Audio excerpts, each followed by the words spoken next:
Why do Rolexes only go up in value? For many, a Rolex is more than a timepiece. It is a portable piece of heritage, a compact archive of craftsmanship and cultural meaning. This documentary unpacks the deliberate forces that turn a watch into an appreciating asset, tracing a path from humble Geneva workbenches to auction rooms and wrist shots that define generations. First, we visit history. Rolex was founded with an obsessive pursuit of precision and durability. Early innovations, waterproof oyster cases, perpetual rotors, and chronometer-grade movements, established a reputation for technical excellence.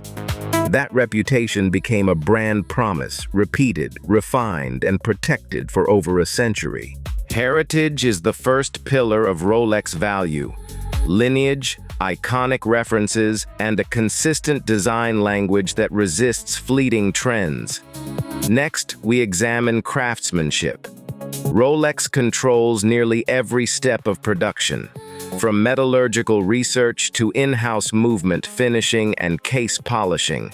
Every Rolex is a result of vertically integrated mastery. The brand's secret alloys like Everose Gold and 904L steel are chosen for longevity and beauty, ensuring watches age gracefully. Hand assembly, precise regulation, and rigorous testing mean each example leaves the factory with a performance and finish few competitors can match. Scarcity follows craftsmanship. Rolex deliberately regulates supply through conservative production and selective distribution. Popular models are often allocated, creating waiting lists and secondary market premiums. Limited runs, discontinued references, and vintage rarities compound this scarcity, turning ownership into exclusivity. Perception fuels demand. Rolex invests in storytelling, exploration sponsorships, sporting partnerships, and museum-grade exhibitions carefully tie the product to achievement, endurance, and prestige. When a brand narrative lines up with cultural aspiration, demand becomes durable. Provenance raises prices further. Watches with notable ownership, pristine condition, original boxes, and paperwork command outsized sums. Collectors prize continuity.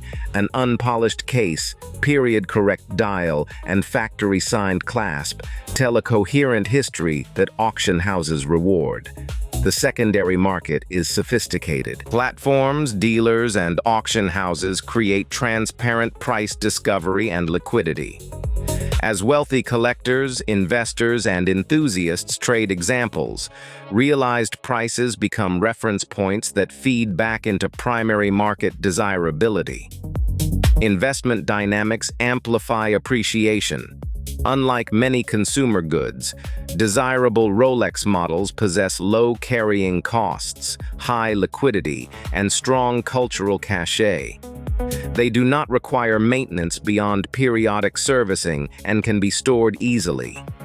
In uncertain financial climates, tangible luxury with a compact footprint often attracts capital seeking preservation of value. Iconic models anchor this ecosystem. Submariners, Daytonas, GMT Masters, and Datejusts each hold unique place in horological myth.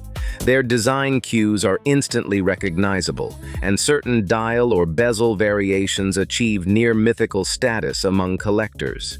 When a reference is discontinued or an attractive variant appears, market psychology often inflates prices rapidly. Institutional recognition matters. Museums, influential curators, and high-profile collectors validate the cultural significance of specific models. Exhibition placements, scholarly books, and media coverage turn watches into artifacts of design history, not just accessories. Condition and originality are paramount. A watch with crisp edges, original dial patina, and unpolished surfaces signals authenticity and careful stewardship. Conversely, over-polishing or replacement parts diminish rarity and reduce market value. Detailed records and factory service stamps become provenance that bidders pay for. The role of marketing is subtle but consistent. Rolex rarely chases trends. Instead, it cultivates timelessness. Its campaigns emphasize achievement and legacy rather than ephemeral style, creating a perception that a Rolex fits any era. That perception stabilizes demand across decades. Global demand dynamics and shifting wealth patterns contribute as well. Emerging market collectors, cross-border trade, and concentrated luxury spending intensify bidding on key examples. Currency fluctuations and local tax structures can push buyers to seek value in second-hand markets, further boosting prices internationally. Auction culture creates headlines that sustain appreciation. Record-breaking sales attract media attention, educating new buyers and reinforcing narratives of scarcity and value. Each headline acts as an advertisement for the category, drawing fresh capital into the market. Technology and authentication tools have refined the market too.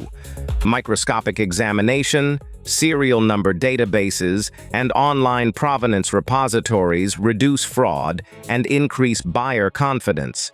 As trust grows, more capital flows into watches, supporting higher price levels. There is also an emotional economy at play. Luxury watches function as milestone markers, graduations, inheritances, or career rewards, and that emotional significance gives them staying power. People buy Rolex not only for return, but for stories they can pass down. Not all Rolexes appreciate equally. Condition, rarity, reference, and market context matter. Some standard models hold stable value. Others, especially limited production or historically important variants, can appreciate dramatically. Risks remain. Market sentiment can shift. Liquidity can ebb for niche references, and macroeconomic variables influence discretionary spending. But the structural forces supporting Rolex value, heritage, craftsmanship, scarcity, cultural cachet, and organized markets create resilience over time. In conclusion, Rolex appreciation is not the result of accident or simple branding. It is the outcome of a century-long strategy. Build superior products, control production and distribution, cultivate cultural meaning, and let disciplined scarcity meet sophisticated markets. For collectors and investors alike, understanding those pillars helps explain why a small object on the wrist can command outsized value. Whether you see Rolex as wearable art, a portable asset, or a family heirloom, its continued appreciation is a testament to deliberate design, careful stewardship, and enduring demand. Subscribe for more luxury watch history and investing insights every week.